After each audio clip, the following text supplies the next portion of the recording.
আমি নীরব। এবার অনার্স প্রথম বর্ষে পড়ি, অর্থাৎ সবেমাত্র ভার্সিটি লাইফের শুরু হয়েছে। আমার বাবা শহরের একজন নামী ব্যবসায়ী, তো আপাতত এতটুকুই জেনে রাখুন, বাকিটা গল্পের সাথে থাকলেই জানতে পারবেন।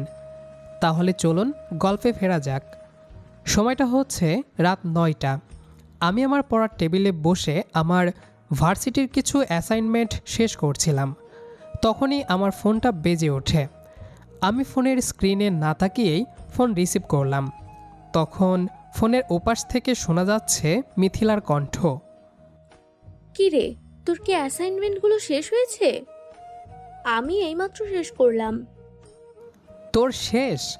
আর আমি এখনও শেষ করতে পারিনি। আমার মনে হয় রাত 11টা বাজবে শেষ করতে করতে। এবার বোঝ কে বেশি ট্যালেন্টেড। আইসে আমার ট্যালেন্টেড। তোকে নিশ্চয় অনন্যা আপু সাহায্য করেছে, না হলে তুই আজকে সারা রাতেও শেষ করতে পারতি না। আপু তো এমনি একটু একটু। হয়েছে, আর কথা ঘোরানো লাগবে না। কালকে ভার্সিটিতে এসে কথা হবে। এখন আমাকে অ্যাসাইনমেন্টগুলো শেষ করতে দে। তারপর আমি মিথিলাকে আর কোনো কথা বলার সুযোগ না দিয়ে ফোন কেটে দিলাম। ও, আপনাদের তো মিথিলার পরিচয় দিলাম না। মিথিলা হচ্ছে আমার বেস্ট ফ্রেন্ড। আমরা হাই স্কুল থেকে একসাথে আছি। আমাদের দুই পরিবারের সম্পর্কও অনেকটা ভালো। আর অনন্যা আপু হচ্ছে মিথিলার বড় বোন। উনি অনার্স ফাইনাল ইয়ারে পড়ে। অনন্যা আপুকে সবসময় বড় বোনের দৃষ্টিতে দেখে এসেছি, যদিও বেশি একটা কথা হয় না। আচ্ছা বাদ দেই, এক বিষয়ে বকবক করলেই কি হবে? প্রায় রাত 11টার কিছুক্ষণ পরে আমার সকল অ্যাসাইনমেন্ট শেষ হয়। এর মাঝেই মা অনেকবার এসে ডিনারের জন্য ডেকে গিয়েছেন। তারপর আমি টেবিল থেকে উঠতেই মা আসে। আমরা খেয়ে ফেলেছি, তুই গিয়ে খেয়ে নে। তারপর মা চলে যায়। আমিও নিচের ডাইনিং রুমে চলে আসি। কাজের মহিলা খাবার বেড়ে দেয়। তারপর খাবার খেয়ে নেই। এরপর রুমে গিয়ে ঘুমিয়ে যাই। পরদিন সকালে ঘুম থেকে উঠে ভার্সিটির জন্য তৈরি হতে আমার বেশ খানিকটা দেরি হয়ে গেল। তাড়াহুড়ো করে ব্রেকফাস্ট কোনো মতে শেষ করে বাইকের চাবি নিয়ে আমি ছুটলাম। ভার্সিটির গেটের কাছে আসতেই দেখলাম মিথিলা আমার জন্য অপেক্ষা করছে। তার মুখে সেই চিরপরিচিত দুষ্টু হাসি। কি রে, শেষমেশ এলেন মাননীয় যুবরাজ। আমি সেই কখন থেকে দাঁড়িয়ে আছি। আরে বাবা, কি করব বল? অ্যাসাইনমেন্ট শেষ করতে কাল রাত অনেক হয়ে গিয়েছিল। এখন চল তো, ক্লাসে দেরি হয়ে যাচ্ছে। দাঁড়াও, একটা জরুরি কথা আছে। কি কথা? আসলে অনন্যা আপু কাল তোকে ফোন করেছিল। অনন্যা আপু? আমাকে কেন? হ্যাঁ, আসলে তুই ফোন কাটার পর আপু বলল মিথিলা নীরকে একটু বলবি, আমি ওর জন্য একটা জরুরি বই লাইব্রেরি থেকে এনে রেখেছি, ও যেন এসে নিয়ে যায়। ও আচ্ছা, কোন বই? সেটা উনি বলেননি, তবে বলেছেন আজই যেন নিয়ে আসিস। উনি এখন ভার্সিটিতেই আছেন, মনে হয় কোনো একটা কাজে এসেছেন। আচ্ছা ঠিক আছে, চল ক্লাসের পর দেখা করব। ক্লাস শেষে টিফিন পিরিয়ডে মিথিলা তার বন্ধুদের সাথে চলে গেল। আমি ভাবলাম অনন্যা আপুর সাথে দেখা করে বইটা নিয়ে আসি। এমনিতে অনন্যা আপু আমার বন্ধুর বড় বোন হলেও আমাদের মধ্যে খুব একটা কথাবার্তা হয় না। দূর থেকে দেখেই সবসময় সম্মান করি, যেন একটা বড় দিদির প্রতি ভাইয়ের সম্মান। এই প্রথম তার সাথে সরাসরি দেখা হবে, একটু কেমন যেন লাগছিল। ভার্সিটির করিডোরে ঘুরতে ঘুরতে আমি অনন্যা আপুর ডিপার্টমেন্টের দিকে এগোলাম। একটু পরেই এক জায়গায় দেখলাম অনন্যা আপু তার বান্ধবীদের সাথে দাঁড়িয়ে ফোনে কথা বলছেন। তিনি আজ একটা হালকা গোলাপি সালোয়ার কামিজ পরে এসেছেন। খোলা চুলগুলো হাওয়ায় উড়ছে, যেন এক স্নিগ্ধ চিত্র। এত কাছ থেকে তাকে আগে দেখিনি। হঠাৎই অনন্যা আপুর চোখ আমার দিকে পড়ল। তিনি আমাকে দেখে মিষ্টি করে হাসলেন। তার সেই হাসিটা আমার হৃদয়ে এক অজানা কম্পন সৃষ্টি করল। ফোনটা রেখে অনন্যা আপু আমার দিকে এগিয়ে এলেন। এই যে নীরব, কেমন আছো? জি, ভালো আছি আপু। আপনি কেমন আছেন? আমিও ভালো। তা তুমি কি সেই বইটার জন্য এসেছো? জি আপু, মিথিলা বলল আপনি নাকি একটা জরুরি বই এনেছেন আমার জন্য। হ্যাঁ, চলো তো আমার লকারের কাছে। আমরা দুজন একসাথে লাইব্রেরির পাশের করিডোর ধরে হেঁটে যাচ্ছিলাম। আশেপাশে অনেক ছেলেমেয়েরা ঘোরাঘুরি করছিল। আমার মনে হচ্ছিল যেন সবাই আমাদের দিকেই দেখছে। অনন্যা আপু হেঁটে যাওয়ার সময় তার হাতের চুড়িগুলো হালকা শব্দ করছিল, যা আমার কানে এক অদ্ভুত সুরের মতো লাগছিল। তিনি আমার দিকে তাকিয়ে হাসি মুখে কথা বললেন তার ফাইনাল ইয়ারের প্রজেক্ট নিয়ে। হঠাৎ করেই উল্টো দিক থেকে আসা একটা ছেলে অসাবধানতাবশত তার হাতের জলের বোতলটা ছুঁড়ে মারল। বোতলের প্রায় সব জল গিয়ে পড়ল অনন্যা আপুর সালোয়ারের ওপর, বিশেষত ওড়নার একটা অংশে। আরে!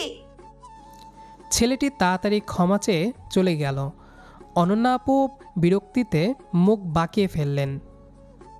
ধ্যাত্তেরি, আজই নতুন ওড়নাটা পরে এসেছিলাম।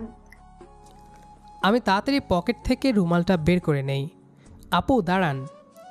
আমি কিছু না ভেবেই রুমাল দিয়ে তার সালোয়ারের ভেজা অংশটা চেপে ধরলাম। পরক্ষণেই আমি বুঝতে পারলাম আমি কি করেছি। অনন্যা আপুও যেন একটু চমকে গেছেন। আমার হাতটা তার শরীরের খুব কাছে। একটা মিষ্টি ফুলের গন্ধ আমার নাকে ভেসে এলো। তার মুখটা কেমন যেন লাল হয়ে গেল। ইয়ে, থাক নীরব, লাগবে না, এখন তো ভিজে গেছেই। অসুবিধা নেই আপু, আপনি ভেতরের দিকটা ভালো করে মুছে নিন। অনন্যা আপু রুমালটা নিয়ে ওয়াশরুমের দিকে চলে গেলেন। আমি তখন সেখানে একা দাঁড়িয়ে আমার নিজের বোকামি নিয়ে ভাবছিলাম, এ কি করলাম আমি? অনন্যা আপুকে এত কাছ থেকে এমনভাবে।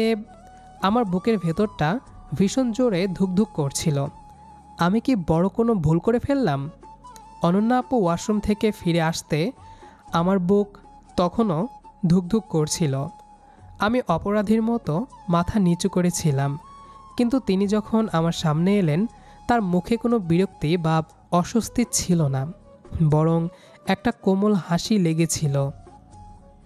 কি রে, ওভাবে মুখ গোমরা করে আছিস কেন?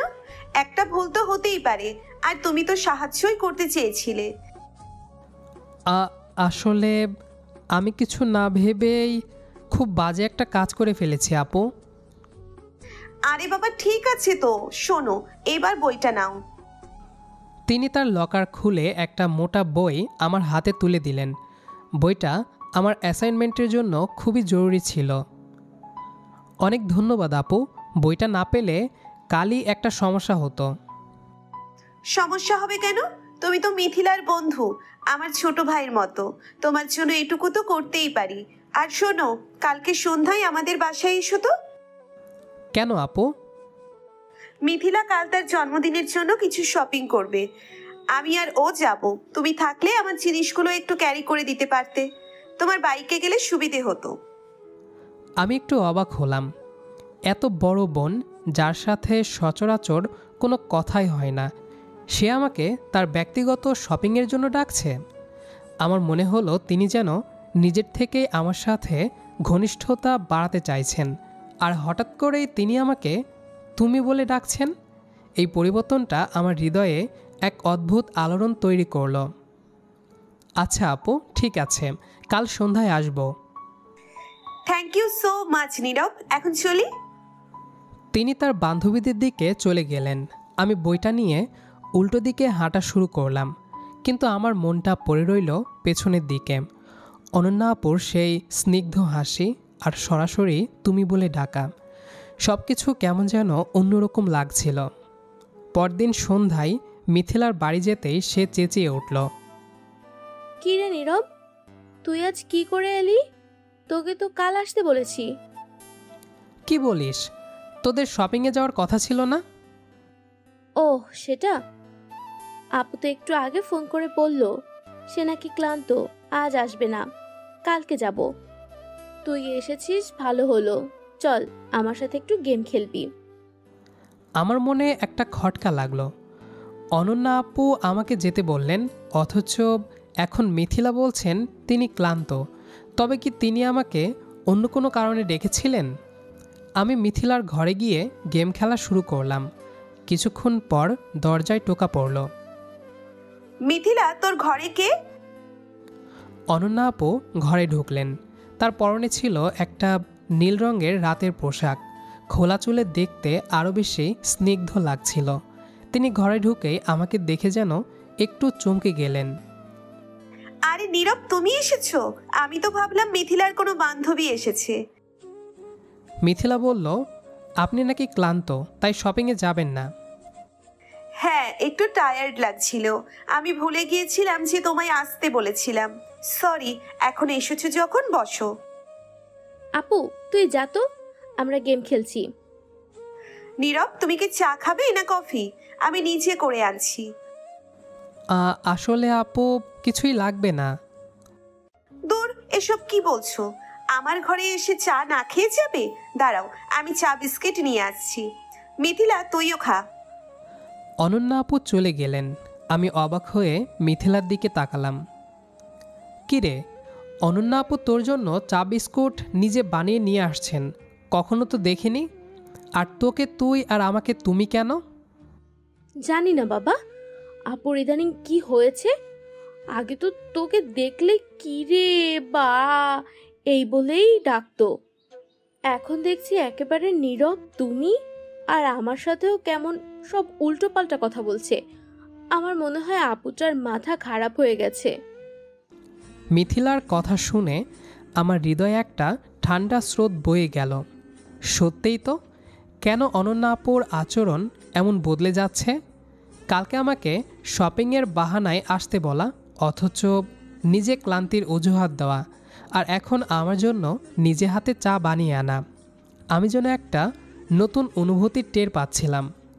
যেই দিদিকে সবসময় দূর থেকে সম্মান করতাম, সেই দিদির এমন মনোযোগ আমাকে এক অদ্ভুত স্নিগ্ধ ভালো লাগা দিচ্ছিল। আমি বুঝতে পারছিলাম অনন্যা আপুর দিক থেকে এই ঘনিষ্ঠতা কেবলই বন্ধুর বড় বোন হিসেবে নয়, বরং এর পেছনে অন্য কোনো ইঙ্গিত আছে। অনন্যা আপু চা বিস্কিট নিয়ে ফিরে এলেন। তার হাসিটি ছিল আজ বড্ড বেশি নরম আর শান্ত। তিনি প্লেটটি মিথিলার হাতে দিয়ে আমার দিকে এগিয়ে দিলেন একটি মগ। নাও নীরব, গরম চা। ধন্যবাদ আপু। আমি মগটি ধরতেই অনন্যা আপুর হাতের সাথে আমার হাতের আঙ্গুলের সামান্য ছোঁয়া লাগলো। মৃদু উষ্ণতার সেই স্পর্শে আমার শরীরে এক বিদ্যুৎ খেলে গেল। আমি দ্রুত হাত সরিয়ে নিলাম, কিন্তু অনন্যা আপু তার চোখটা আমার মুখের ওপর একটু বেশি সময় ধরে রাখলেন। মিথিলা তখন গেমের স্কোর নিয়ে চেঁচামেচি করছে। এই সুযোগে অনন্যা আপু আমার পাশে মেঝেতে বসে পড়লেন, যেখানে আমি বসেছিলাম। আমাদের মধ্যে দূরত্ব খুবই কম। তার শ্যাম্পুর মিষ্টি গন্ধটা আমার নাকে আসছে। শোনো নীরব। জি আপু। তুমি এখন ভার্সিটি লাইফের শুরুতেই আছো। এখন তো অনেক মেয়ের সাথেই পরিচয় হচ্ছে, তাই না? হ্যাঁ আপু, অনেকেই আছে। কেউ কি কখনো তোমার খুব কাছে আসতে চেয়েছে? মানে এমন কি কেউ আছে যার মনোযোগ তোমার উপর একটু বেশি বলে তোমার মনে হয়? না আপু, তেমনভাবে তো কাউকে দেখিনি। সবাই বন্ধু হিসেবেই কথা বলে। আচ্ছা। তিনি খানিকটা চুপ করে রইলেন। আমি চায়ে চুমুক দিলাম। কিছুক্ষণ পর মিথিলা গেমের স্কোর নিয়ে অনন্যা আপুকে কিছু একটা জিজ্ঞেস করতে গেল। অনন্যা আপু মিথিলাকে সংক্ষেপে উত্তর দিলেন। তখনই তিনি হঠাৎ আমার দিকে আবারও একটু ঝুঁকে এলেন। তার নিঃশ্বাস যেন আমার কানের কাছে এসে পড়ছিল। এই নৈকট্য আমার হৃদস্পন্দন এক লাফে অনেকটা বাড়িয়ে দিল। আচ্ছা নীরব, তুমি কি কিছু অনুভব করো? ঠিক বুঝলাম না আপু, কিসের কথা বলছেন? মানে তুমি কি অনুভব করো যে কেউ তোমার কাছে আসতে চায়? কেউ কি চায় যে তোমাকে নিজের করে নিক? এমন কিছু কি অনুভব করো? অনন্যার এই সরাসরি ব্যক্তিগত প্রশ্ন শুনে আমার মাথাটা যেন শূন্য হয়ে গেল। আমি বুঝতে পারছিলাম তিনি আসলে কি বলতে চাইছেন। এই মুহূর্তে যত ঘনিষ্ঠতা, তার তুমি সম্বোধন, আজ শপিংয়ের মিথ্যা অজুহাত, আর এখন এই সরাসরি প্রশ্ন, সব কিছুর ইঙ্গিত একই দিকে। কিন্তু এই তো আমার বান্ধবীর বড় বোন, যাকে আমি সবসময় আপুর চোখে দেখেছি। আমি দ্বিধা আর ভয়ে তার চোখের দিকে তাকালাম। না আপু, এমন কিছু তো অনুভব হয় না। আমার উত্তরটা শুনে অনন্যা আপুর মুখে একটা মলিন ছায়া পড়ল। তার চোখটা যেন মুহূর্তের জন্য নিভে গেল। তিনি আর একটিও কথা বললেন না। সঙ্গে সঙ্গে তিনি মেঝে থেকে উঠে দাঁড়ালেন। আমি যাই, আমার একটু কাজ আছে। আমি তখন তাড়াতাড়ি তাকে থামানোর জন্য ডাকলাম, আপু। কিন্তু অনন্যা আপু আমার ডাকে আর পাত্তা দিলেন না। তিনি দ্রুত ঘর থেকে বেরিয়ে গেলেন। তার ভেজা চোখটা আমার নজরে এড়ালো না। আমি স্তব্ধ হয়ে বসে রইলাম। আমার চা ঠান্ডা হয়ে গেল। আমি মিথ্যার আশ্রয় নিলাম। কেন আমি বললাম যে এমন কিছু অনুভব করি না? সেদিন রাতে অনন্যা আপু ঘর থেকে দ্রুত চলে যাওয়ার পর আমি বেশ কিছুক্ষণ হতবাক হয়ে বসেছিলাম। মিথিলা তখনও গেম খেলায় মগ্ন। আমি কোনো মতে চা শেষ করে একরাশ দ্বিধা, অপরাধবোধ আর এক নতুন অনুভূতির চাপ নিয়ে নিজের বাড়িতে ফিরলাম। রাতে নিজের ঘরে এসেও মন বসাতে পারছিলাম না। কেন আমি বললাম কিছু অনুভব করি না? কেন? রাত প্রায় 12টা। আমি আমার পড়ার টেবিলে বসে জোর করে একটা বইয়ে মন দেওয়ার চেষ্টা করছিলাম, কিন্তু অনন্যা আপুর বিষণ্ণ মুখটাই বারবার চোখের সামনে ভেসে উঠছিল। ঠিক তখনই আমার ফোনটা বেজে উঠল। স্ক্রিনে দেখলাম মিথিলার নাম্বার। এত রাতে? আমি ফোন রিসিভ করলাম। হ্যালো, কি হয়েছে মিথিলা, এত রাতে? ফোনের ওপাশ থেকে কোনো স্পষ্ট কথা নয়, কেবল কান্নার আওয়াজ ভেসে আসছিল। সেই কান্নার শব্দ শুনে আমি মুহূর্তেই হতবাক হয়ে গেলাম। কি হয়েছে তোর? কাঁদছিস কেন? কি হয়েছে? নীরব অনন্যা আপু সুইসাইড করেছে। মিথিলার কথায় আমার মাথার ভেতরটা যেন সঙ্গে সঙ্গে শূন্য হয়ে গেল। সুইসাইড? এই শব্দটা আমার কানে যেন বাজতে থাকলো। আমার হাত থেকে ফোনটা প্রায় পড়ে যাচ্ছিল। তাড়াতাড়ি আয়, হাসপাতালে আয়, তাড়াতাড়ি। মিথিলার ফোন কেটে গেল। আমি প্রায় ছুটতে ছুটতে বাবা মায়ের ঘরে গেলাম। তাদের কোনো মতে পুরো ঘটনাটা জানাতেই তারাও দ্রুত তৈরি হলেন। আমরা তড়িঘড়ি করে হাসপাতালে পৌঁছালাম। হাসপাতালের করিডোরে দেখলাম মিথিলা তার মায়ের কোলে মাথায় রেখে ডুকরে কাঁদছে। অনন্যা আপুর বাবা অর্থাৎ কাকা দেওয়ালে হেলান দিয়ে পাথরের মতো দাঁড়িয়ে আছেন। আমার মা দ্রুত কাকার কাছে এগিয়ে গেলেন। ভাই সাহেব, কি হয়েছে এসব? আমি আমি বিশ্বাস করতে পারছি না। আমাদের অনন্যা এত শান্তশিষ্ট মেয়ে, ও আত্মহত্যা করতে গেল কেন? এমন কি ঘটলো যে ও এই চরম পথ বেছে নিল? আঙ্কেলের চোখ দুটো লাল, যেন অনেকক্ষণ ধরে কেঁদেছেন। তিনি দীর্ঘ শ্বাস নিলেন। আসলে কি আর বলবো ভাবি, সব আমার কপাল। আমি আমি আমার এক বন্ধুর ছেলের সাথে অনন্যার বিয়ে ঠিক করেছিলাম। ছেলে বিলেত ফেরত, দেখতে শুনতে ভালো, আমাদের ব্যবসার পার্টনারশিপও হতো। তারপর আজ রাতে আমি ওকে চূড়ান্তভাবে জানাই যে আগামী সপ্তাহেই এঙ্গেজমেন্ট হবে। তখন অনন্যা এটা শুনে সাথে সাথে বারণ করে দেয়। ও স্পষ্ট জানিয়ে দিল ও নাকি নীরবকে ভালোবাসে, নীরবকে ছাড়া অন্য কাউকে বিয়ে করবে না। আমার মায়ের চোখ কপালে উঠল। আমি পেছনে দাঁড়িয়ে সমস্ত কথা শুনছিলাম। আমার পা দুটো যেন মাটিতে গেঁথে গেল। বুকের ভেতর তোলপাড় শুরু হয়ে গেল।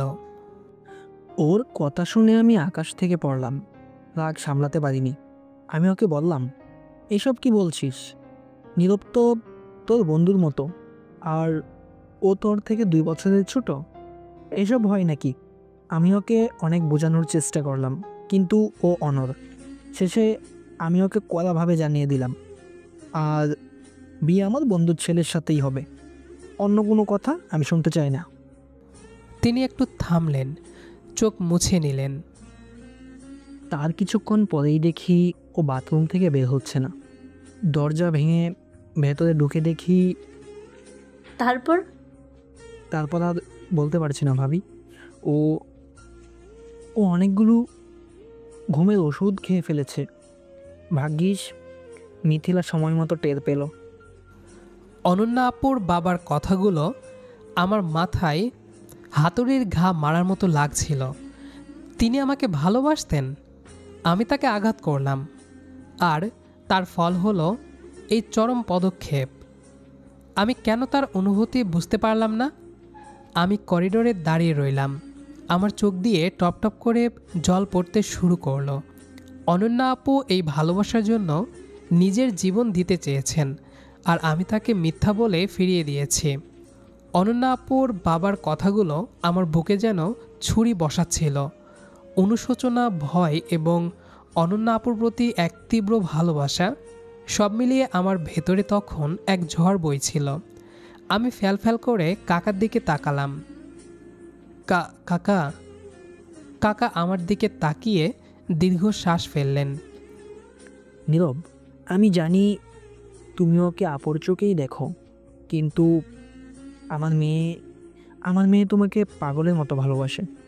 এই কথা জানার পর আমি আর ওকে অন্য কারোর হাতে তুলে দিতে পারবো না।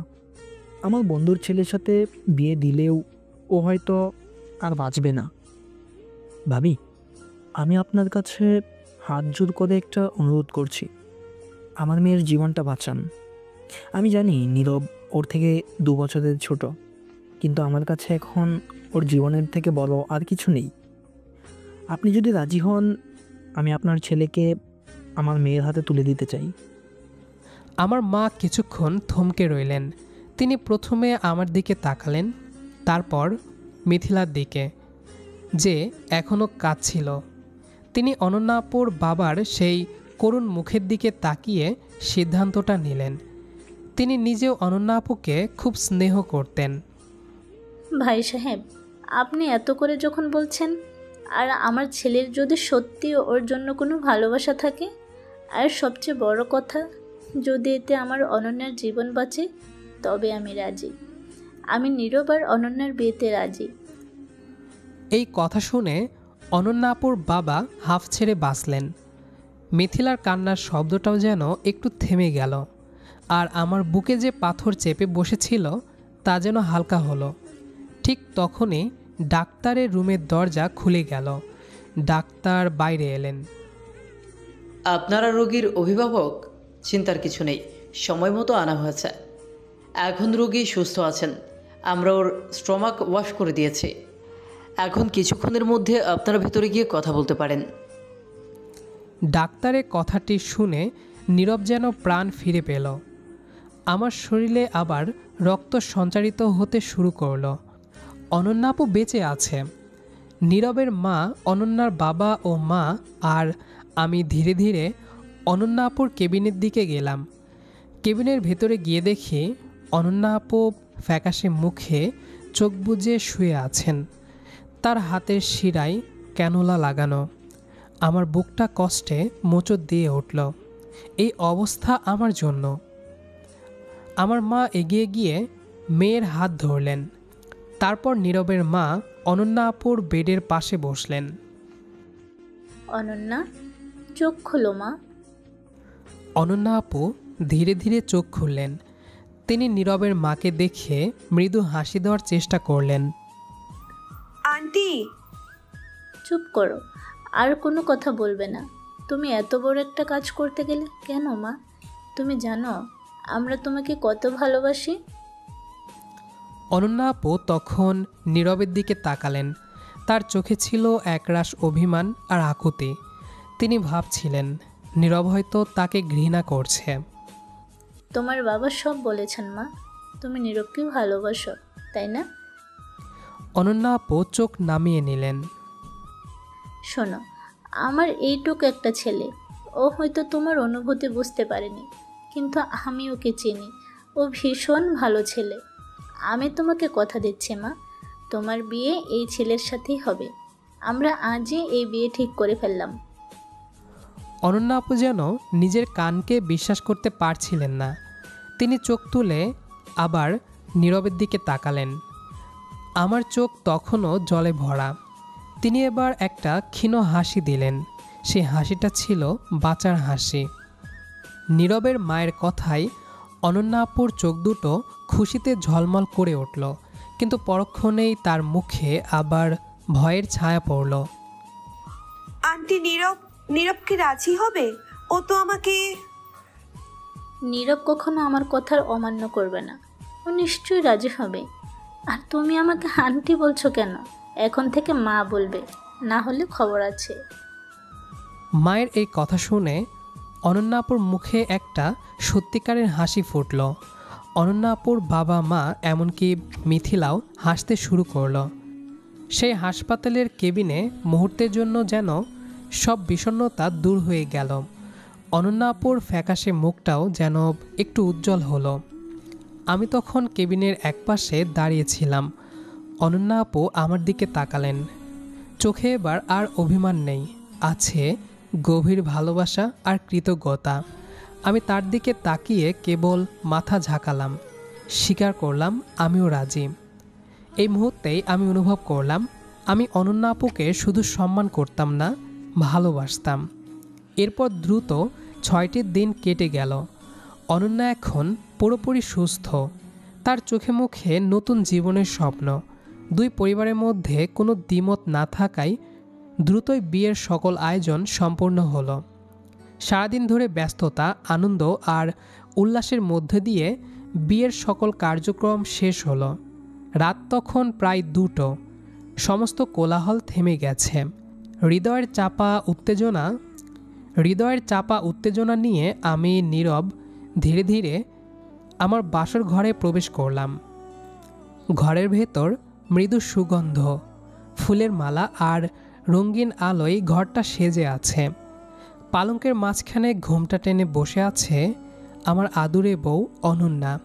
আমি দরজা ভিড়ে দিয়ে ধীরে ধীরে তার কাছে এগিয়ে গেলাম। বুকের ভেতরটা তখনও ধুকপুক করছে। এ কি অদ্ভুত পরিস্থিতি! যাকে এতদিন বন্ধুর বোন হিসেবে দেখেছি, সেই আজ আমার স্ত্রী। আমি বিছানায় অনন্যা আপুর পাশে বসলাম। দুজনই চুপ।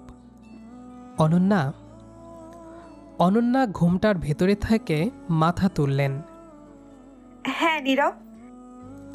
আমি ধীরে ধীরে তার ঘোমটাটা তুলে দিলাম।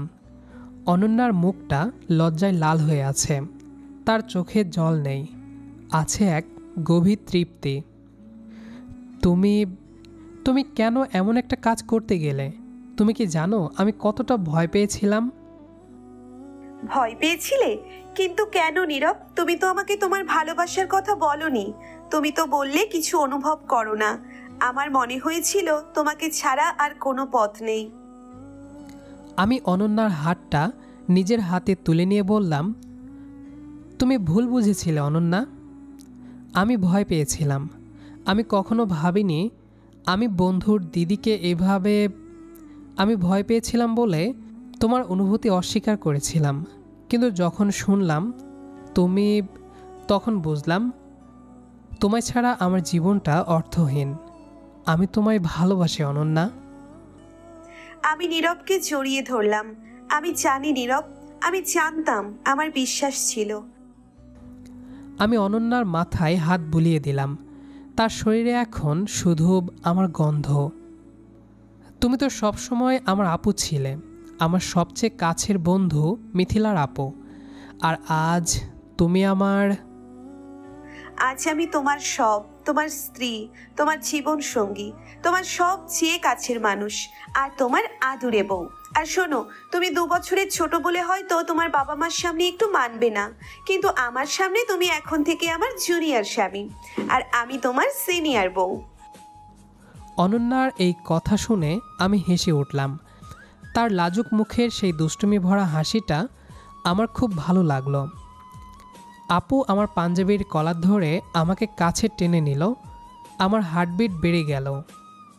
আপু আমার ঠোঁটজোড়া দখল করে নিল। তারপর 5 মিনিট পর আমাকে ছেড়ে দিল। আমি তো হাঁপাতে থাকলাম। মাত্র 5 মিনিটেই এই অবস্থা? সারা রাত তো এখনো বাকি আছে জান পাখি। ইস আপু, তুমি এত রোমান্টিক। আপু আমাকে আবার কাছে টেনে নিল।